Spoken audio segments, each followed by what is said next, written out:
오늘 이사야 59장 전체인데요. 본문이 길죠. 근데 이 구조를 아시면은 사실 뭐 그렇게 뭐 어렵거나 뭐 그렇게 지루하거나 그런 본문은 아닙니다. 이 59장 여러분 성경책에도 아마 이렇게 그 헤드라인처럼 딱딱 이렇게 구분이 지어져 있을 텐데요. 그러니까 처음에 나오는 한 묶음 1절부터 8절까지가 되겠습니다. 여기는 이사야 선지자가 백성을 책망하는 거예요. 너희가 너희의 죄를, 그 백성의 죄를 책망하는 부분이고, 그 다음에 나오는 가운데 부분은 그 백성의 그 책망을 듣고 회개하는 부분이고, 그 다음에 뒷부분은 그 회개를 하나님께서 들으시고 구원의 약속을 주시는 그런 부분입니다. 그 흐름이 뭐 어렵지 않죠. 선지자가 책망하고 백성이 회개하고 하나님께서 구원의 약속을 주시고 이렇게 이루어져 있습니다. 그래서 그 구조를 생각하시면서 함께 보셨으면 좋겠습니다. 자, 그럼 제가 그 첫 부분 1절부터 8절까지를 제가 읽겠습니다. 여러분이 그 9절부터 15절까지 9절부터 15절까지를 여러분이 읽어주시고 그 뒷부분 또 제가 또 읽겠습니다. 여호와의 손이 짧아 구원하지 못하심도 아니요 귀가 둔하여 듣지 못하심도 아니라 오직 너희 죄악이 너희와 너희 하나님 사이를 갈라놓았고 너희 죄가 그의 얼굴을 가리어서 너희에게서 듣지 않으시게 함이니라. 이는 너희 손이 피해 너희 손가락이 죄악에 더러워졌으며 너희 입술은 거짓을 말하며 너희 혀는 악독을 내밀어 공의대로 소송하는 자도 없고 진실하게 판결하는 자도 없으며 험한 것을 이래하며 거짓을 말하며 악행을 잉태하여 죄악을 낳으며 독사의 알을 품으며 거미줄을 짜나니 그 알을 먹는 자는 죽을 것이요 그 알이 밟힌즉 터져서 독사가 나올 것이니라. 그 짠 것으로는 옷을 이룰 수 없을 것이요 그 행위로는 자기를 가릴 수 없을 것이며 그 행위는 죄악의 행위라. 그 손에는 포악한 행동이 있으며 그 발은 행악하기에 빠르고 무죄한 피를 흘리기에 신속하며 그 생각은 악한 생각이라. 황폐와 파멸이 그 길에 있으며 그들은 평강의 길을 알지 못하며 그들이 행하는 곳에는 정의가 없으며 굽은 길을 스스로 만드나니 무릇 이 길을 밟는 자는 평강을 알지 못하느니라.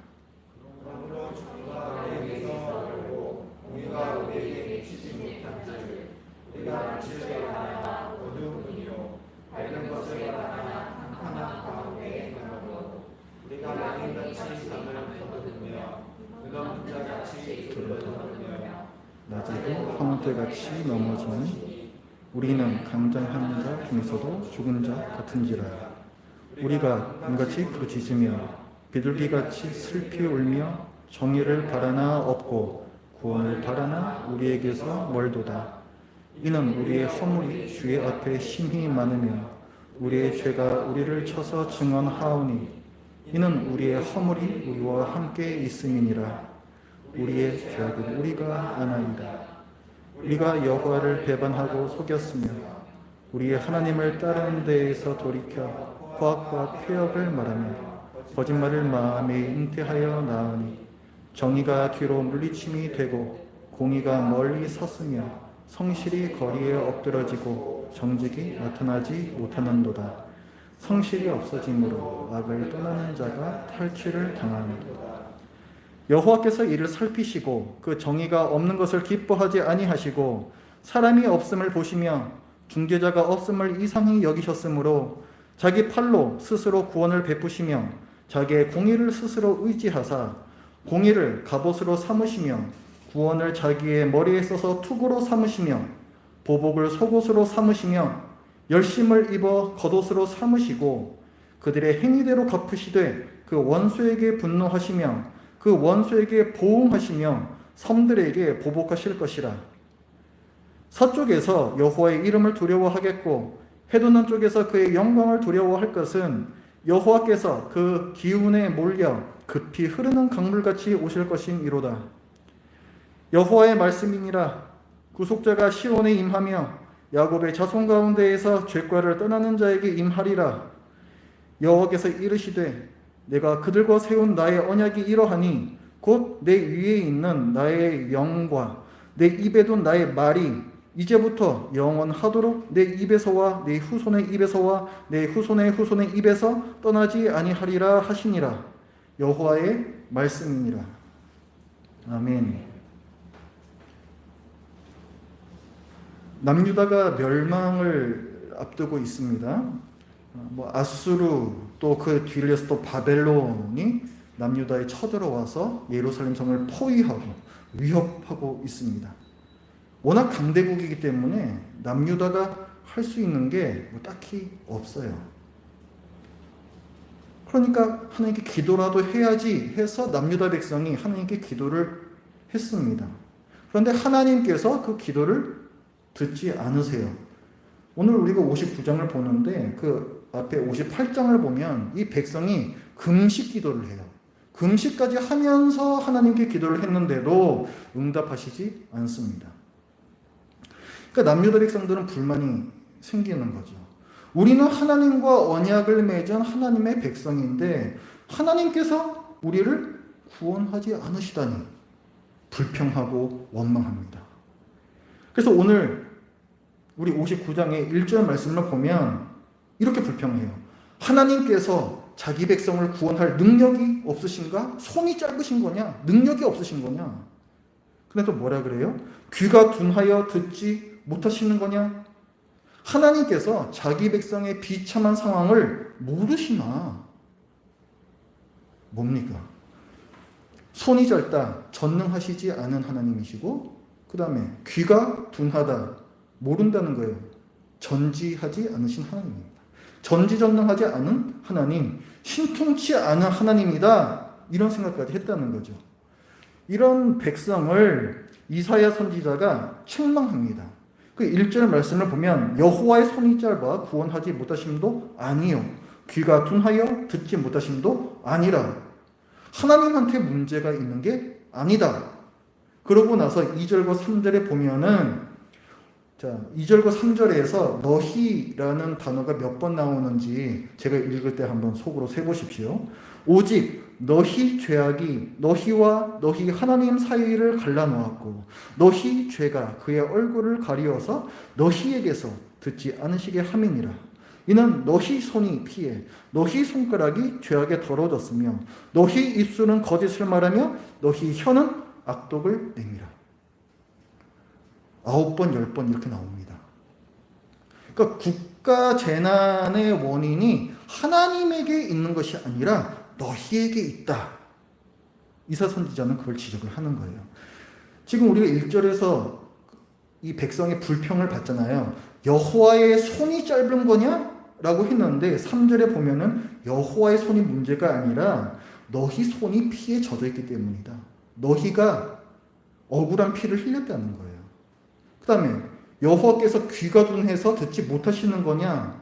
그렇게 불평하잖아요. 근데 또 3절에 보면은 그게 아니라 너희의 입술이, 너희의 혀가, 너희의 말이 거짓과 악독을 말하기 때문에 듣지 않으시는 거다.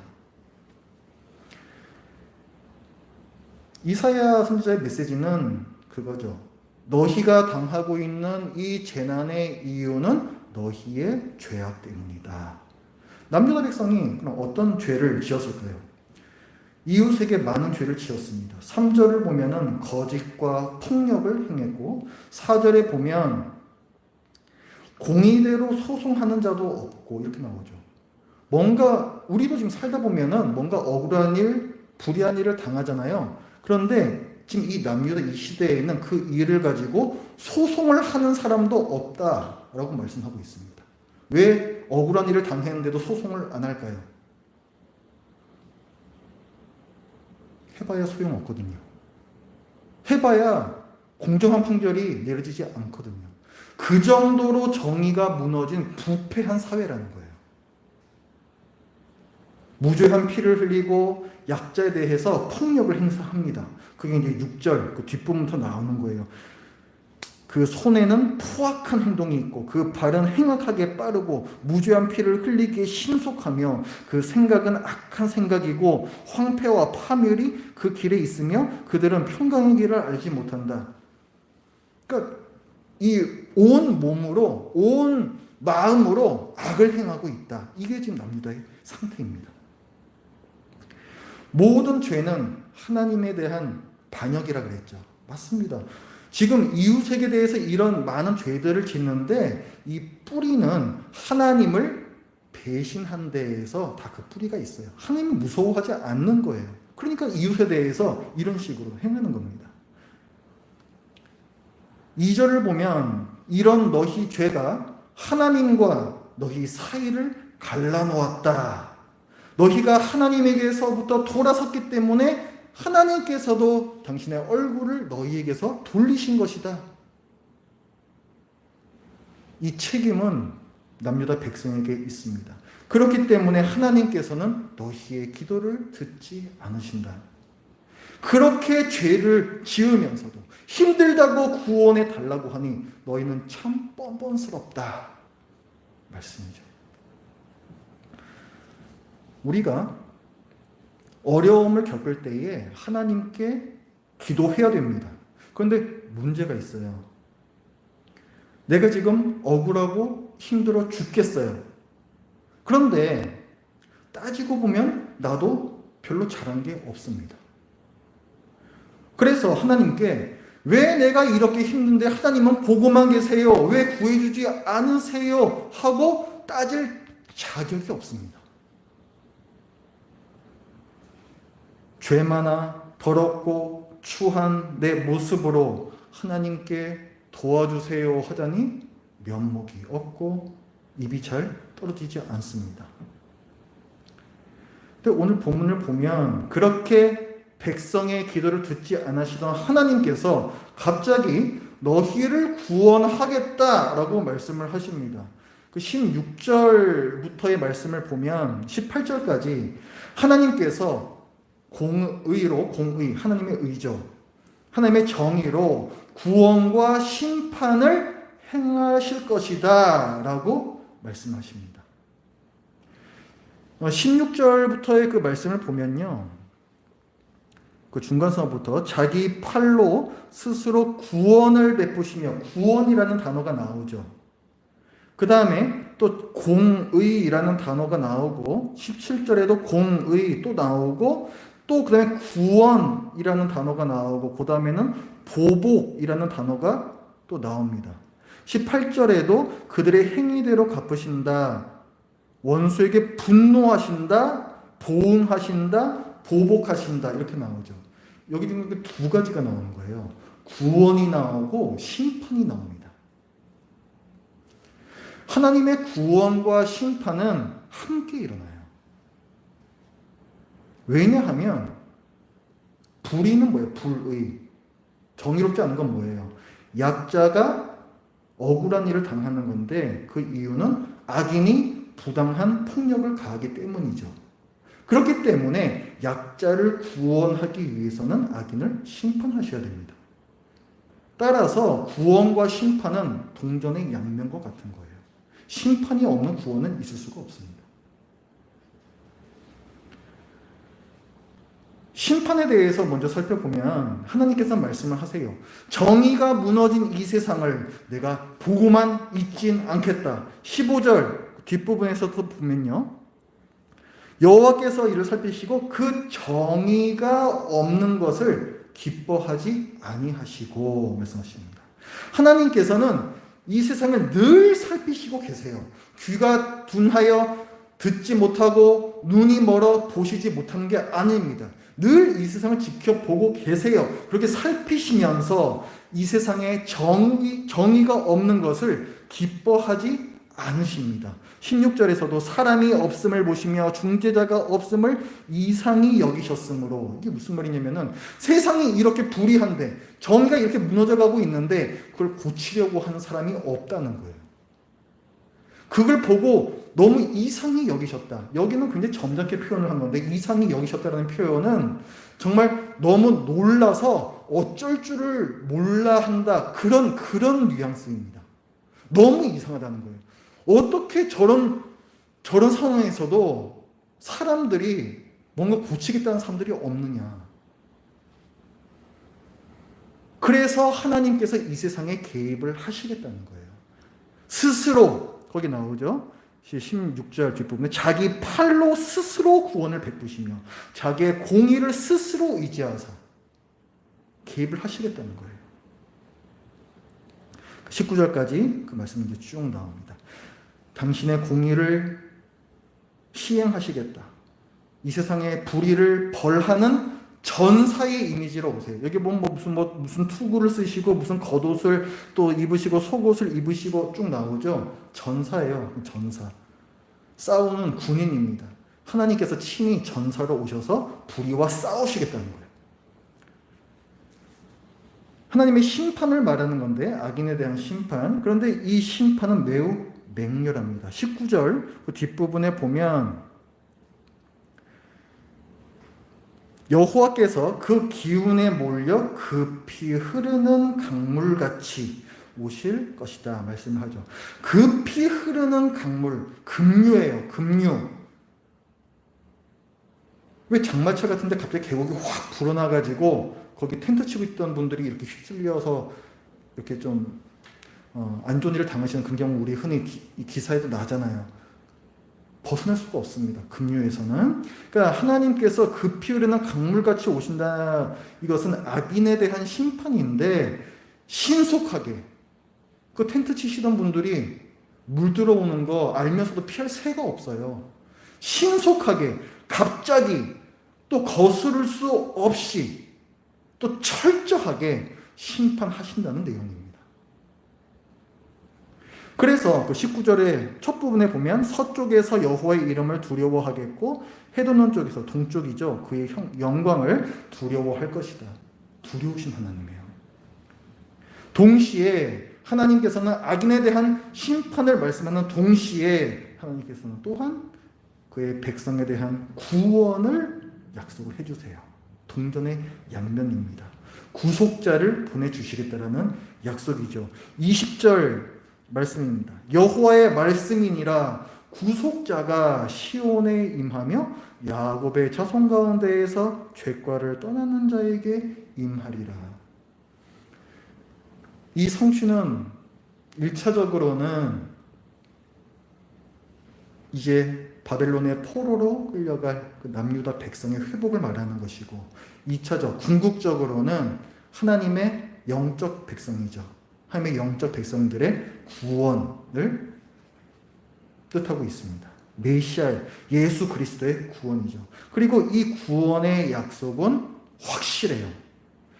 20절과 21절이 하나님의 약속이거든요. 구원자를 보내주시겠다는 약속인데 20절 시작할 때 여호와의 말씀이니라 이렇게 시작하고 21절 끝에도 여호와의 말씀이니라 이렇게 하고 끝내죠.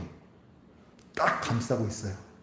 인을 치듯이 여호와의 말씀이니라 감싸고 있습니다. 하나님께서 당신의 이름을 걸고 약속하신 거예요.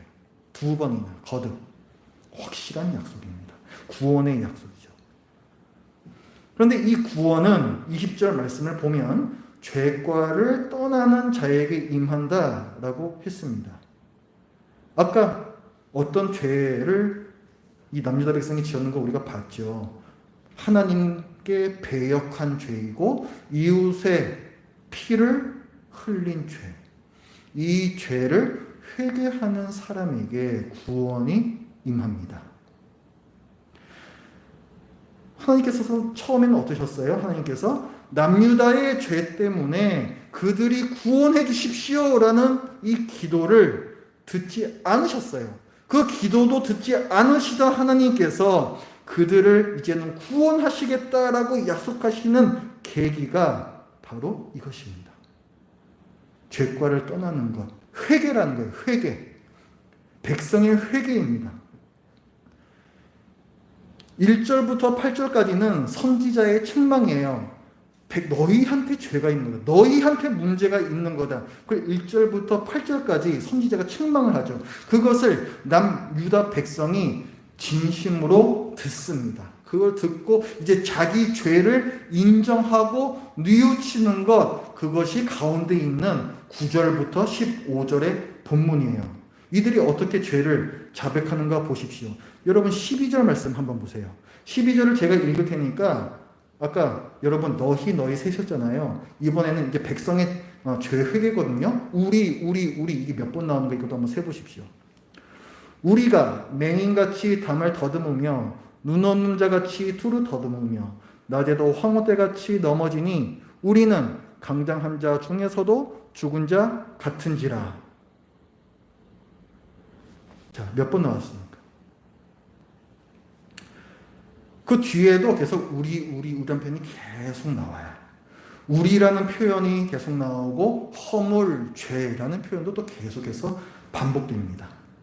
우리가 하나님께 죄를 지었습니다. 회개하는 거죠. 자기 죄를 인정하는 거죠. 이들의 죄 두 가지라 그랬잖아요. 하나님께 범죄한 것이고 또 이웃에게 범죄한 것. 그걸 그대로 다 얘기를 합니다. 13절 말씀을 보면 우리가 여호와를 배반하고 속였으며 이렇게 나오잖아요. 여호와를 우리가 배역했습니다. 이 죄를 인정하고 회개합니다. 또 13절 그 뒤에 보면은 이제는 그 이웃에 대해서 사람들에 대해서 범죄한 그 부분도 또 계속해서 얘기를 해요. 우리가 패역을 행했습니다. 우리가 거짓말했습니다. 우리가 불의를 행했습니다. 아까 소송해봐야 소용이 없는 그 정도로 정의가 무너진 사회라 그랬잖아요. 15절에서도 그 얘기를 해요. 15절에 보면은 성실이 없어짐으로 악을 떠나는 자가 탈취를 당하는도다. 악을 떠나는 자는 의인이거든요. 의인이 탈취를 당한다. 원문에서 보면은 먹잇감이 된다 이렇게 되어 있습니다. 의인들이 먹잇감이 되는 세상. 그게 소송해봐야 소용없는 그 세상이잖아요. 그대로 인정합니다.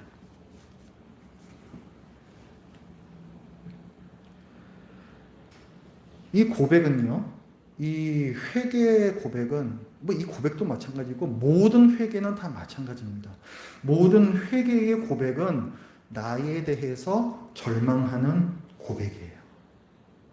저는 죄악 덩어리입니다. 저는 아무것도 아닙니다. 이런 제가 어떻게 구원받을 수가 있겠습니까?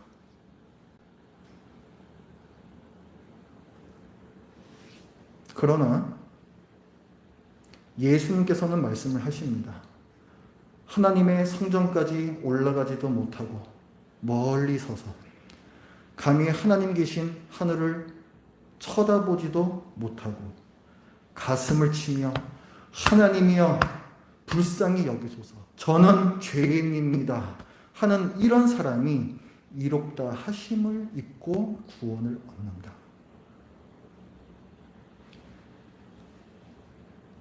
이런 사람에게 복음은 좋은 소식입니다. 복음에는 양면성이 있잖아요. 심판과 구원, 양면성이 있잖아요. 이 복음은 어떤 자들에게는 매우 거리끼는 말이 될 수가 있고 자기 가슴을 치며 회개하는 자에게는 구원의 좋은 소식이 됩니다. 예수 그리스도의 피가 회개하는 자의 죄를 씻으셨습니다. 예수님께서 피값 주고 사신 하나님과 그 사람과의 영원한 관계를 아무도 끊을 수 없어요. 심지어 당사자인 여러분 스스로도 그 관계를 끊을 수가 없습니다. 난 아무것도 아니라고, 난 죄악 덩어리라고 생각하는 여러분 스스로도 그걸 끊을 수가 없습니다. 하나님께서 말씀하신 너희 죄, 너희 죄, 너희 죄, 그리고 우리가 고백했던 우리의 허물, 우리의 죄가 예수 그리스도의 피로 씻겨졌습니다. 성령님께서 우리의 심령을 만지시고 하나님의 말씀이 우리의 생각을 지배하기 시작합니다. 성부, 성자, 성령 하나님께서 함께 우리의 구원을 이루셨고 이제 우리는 의롭게 되었습니다. 이제 우리는 존귀한 하나님의 백성이며 그분의 거룩한 자녀입니다. 그러므로 우리는 하나님 앞에 언제든지 나아가 기도할 수 있습니다. 어려움을 겪을 때 하나님께 기도해야 됩니다. 억울하고 힘든데 하나님의 은혜가 필요한데 따지고 보면 내가 뭐 하나 잘한 게 없고 죄가 많아서 더럽고 추한 내 모습으로 하나님께 도와주세요 하자니 면목이 없고 입이 잘 떨어지지 않을 때에, 그래서 하나님께 불쌍히 여겨달라고 말씀드릴 자격조차 없는 것처럼 느껴질 때에 여러분의 느낌은 그럴지라도 담대하게 하나님 앞으로 나아가셔야 합니다. 왜냐하면 우리는 그리스도 안에서 언제든지 하나님께 나아갈 수 있기 때문입니다. 사도 바울은 에베소서 3장 12절에서 얘기합니다. 우리가 그 안에서, 예수 그리스도 안에서 그를 믿음으로, 예수 그리스도를 믿음으로, 내 죄를 씻어주셨다는 그 사실을 믿음으로 담대함과 확신을 가지고 하나님께 나아감을 얻느니라. 히브리서 기자는 또 이렇게 얘기합니다. 우리에게 큰 대제사장이 있으니 그러므로 우리가 긍휼하심을 받고 때를 따라 돕는 은혜를 얻기 위하여. 여러분이 필요한 바로 그것, 하나님의 긍휼하심과 때를 따라 돕는 그 은혜를 얻기 위하여 은혜의 보좌 앞에 담대히 나아갈 것이니라. 마땅히 그래야 한다라고 말씀합니다. 무엇보다도 예수님께서 말씀을 하세요. 예수께서 가라사대 내가 곧 길이요 진리요 생명이니 나로 말미암지 않고는 아버지께로 올 자가 없느니라. 구원에 대한 말씀이죠. 동시에 언제든지 우리가 예수 그리스도를 통하여서 아버지 하나님께로 나아갈 수 있다라는 말씀도 됩니다. 왜 나의 보잘것 없음 때문에 하나님 앞에 못 나아갑니까? 왜 하나님의 긍휼과 은혜를 구하지 못합니까? 예수님의 죽으심과 다시 사심이 그리도 값싼 것입니까?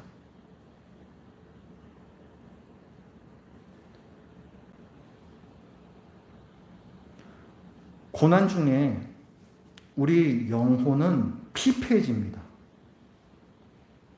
그 영혼은 기도의 자리에서 새 힘을 얻습니다. 기도의 자리는 노동의 자리이지만 동시에 쉼의 자리, 충전의 자리이기도 해요. 내 마음속에 시험을 받을 때, 내 마음속에 납덩이 같은 무거운 근심이 있을 때, 또 가슴이 저려오는 슬픔으로 눈물이 날 때, 쓰라린 마음에서 한숨마저 힘겹게 나올 때 기도의 자리로 나아가서 주님과 이야기하십시오. 사람에게 할 수 없었던 얘기, 사람이 이해할 수 없는 얘기, 내 모든 것 이미 다 아시는 주님께서 다 들어주십니다. 하나님 형상으로 지어진 우리는 하나님을 바라볼 때에야 새 힘을 얻을 수 있습니다. 여러분이 내 삶에 지금 고난이 없고 힘든 상황이 없을 때에는 그나마 나아요. 하지만 여러분이 정말 낙심과 절망 중에 있을 때 여러분은 반드시 기도 자리로 나아가셔야 됩니다. 그럴 때에는 기도하지 않으면 죽어요. 죽습니다. 제가 과장해서 좀 편집할게요. 죽습니다. 정말로. 기도의 자리로 나아가십시오. 기도하겠습니다.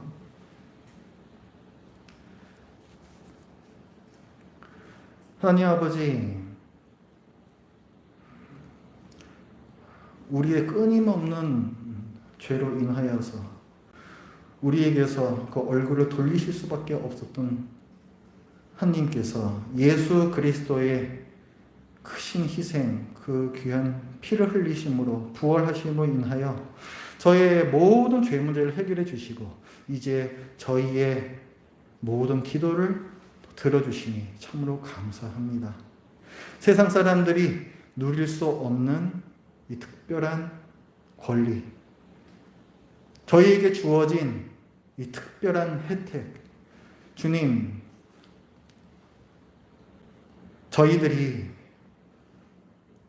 기쁠 때 찬송하고 고난 중에 있을 때 기도하라 하신 그 주님의 말씀을 기억하며 저희들을 무너지고 싶을 때, 낙심되고 그 자리에 주저앉고 싶을 때 십자가 아래에 나아가서 주저앉는 저희들 모두 되게 하여 주시옵소서.